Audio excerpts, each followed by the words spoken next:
பெரிய சீக்ரெட் என்ன தெரியுமா? ஆண்டவர் உங்களுக்கு எவ்வளவு பெரிய பொறுப்பை உங்க கையில கொடுத்தாலும் அந்த பொறுப்பை நீங்க கையில எடுக்கும் போது இதை செய்யறதுக்கு நான் தகுதி இல்லைன்னு மட்டும் சொல்லுங்க.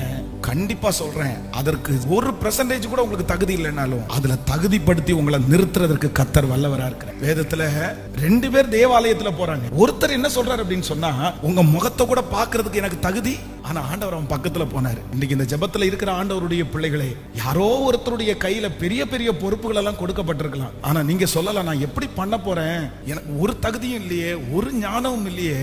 ஆனா ஆண்டவர் சொல்றாரு, இந்த வார்த்தை உன் வாயிலிருந்து புறப்பட்ட உடனே அந்த தகுதி உனக்கு வந்துருச்சு. அந்த மனசுல நினைச்ச உடனே உனக்கு ஒரு தகுதி வந்துருச்சு. இதுவரையிலும் யாருமே செய்யாததை, அந்த காரியத்தை எத்தனை 1000 பேர் வேணாலும் செஞ்சிருக்கலாம்.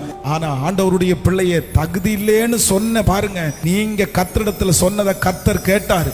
கர்த்தர் சொல்லுகிறார்,